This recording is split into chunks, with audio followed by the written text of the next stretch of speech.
One day, Thomas was at the junction when Gordon shuffled in with some trucks. 80 years of Thomas and Friends, a special honour at the Stroud home of its creator.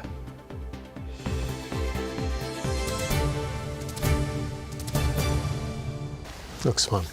Well, something else that also transcends all ages is Thomas the Tank Engine. Yes, since the first book was published in 1945, Thomas and his friends have gained millions of fans across the world. How could you not? Well, today in Stroud, a blue plaque was unveiled at the home of Thomas's author, the Reverend Awdry. Louise Ringe reports.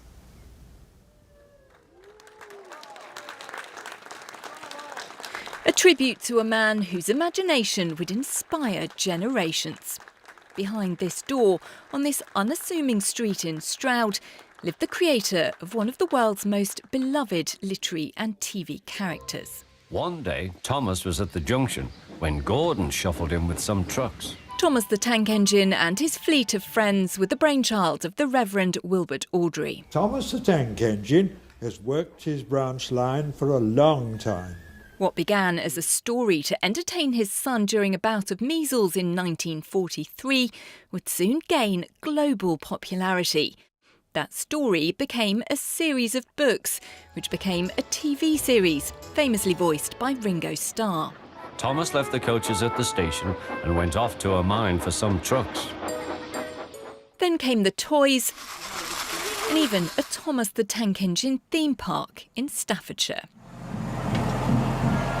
Certainly my father was surprised at how things take off. He was very pleased, actually, to think that his little stories reached so many people, children, adults, grandparents and everything. I think he would be very pleased to feel that his books have had an impression on people all over the world. More than 200 million copies of the Thomas the Tank Engine books have now been sold around the world. And today's ceremony was attended by fans old and new. I love Thomas the Tank Engine because it's like not aimed for any age group, it's like lovable for any age. Adults don't like to admit it, I think, a lot of the time, but adults and children both think of it alike and they both really like it. They're just really fun and engaging to everyone, and well, my favourite characters are probably Thomas and Emily because I find like Emily's like really clever and then Thomas just fun. For a generation, as we saw this morning, 6, 7-year-olds who've grown up in a world of YouTube and smartphones and everything else, to still be so fascinated by these stories and steam trains.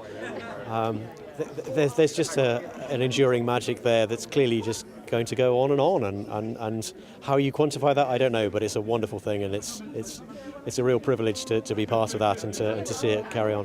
I'm very proud. It's amazing that his name is known around the world. Actually, I've travelled quite a lot, and you can be in Australia and still someone will recognise the name Awdry. That's just amazing. Really proud.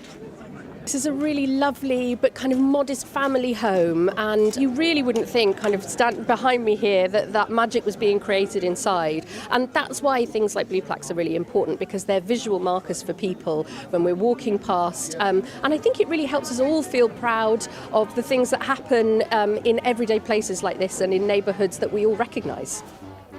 Reverend Awdry wrote the final 6 books of the Thomas the Tank Engine series in the study of this house. The words on those pages read and loved by millions of children. And now there is a permanent reminder of the proud history of this house. Louise Ringe, ITV News in Stroud. What a legacy to leave behind. It's really lovely. Beautiful.